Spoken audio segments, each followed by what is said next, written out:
Hello, in this video I'll explain what's the objective and how to use the different controls in this ILX1 experience.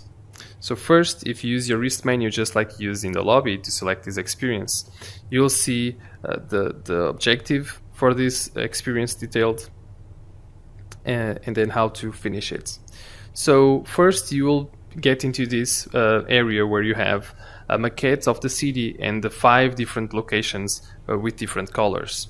So to select one of the locations, you point your controller to that location and then click the trigger button. A window will pop up with the name of that location and then the button to visit that building. So I'll do that right now. The same thing, you point to the visit building button and then you press the trigger button.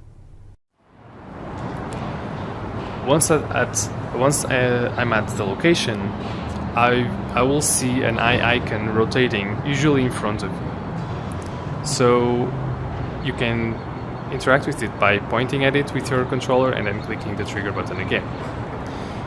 A new window will pop up in front of you that usually follows you as you look around, and you will have information about this location. You must hit the confirm button to acknowledge that you read this information.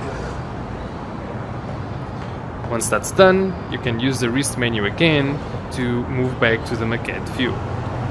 Same thing, you point to the maquette button and then you press the trigger button.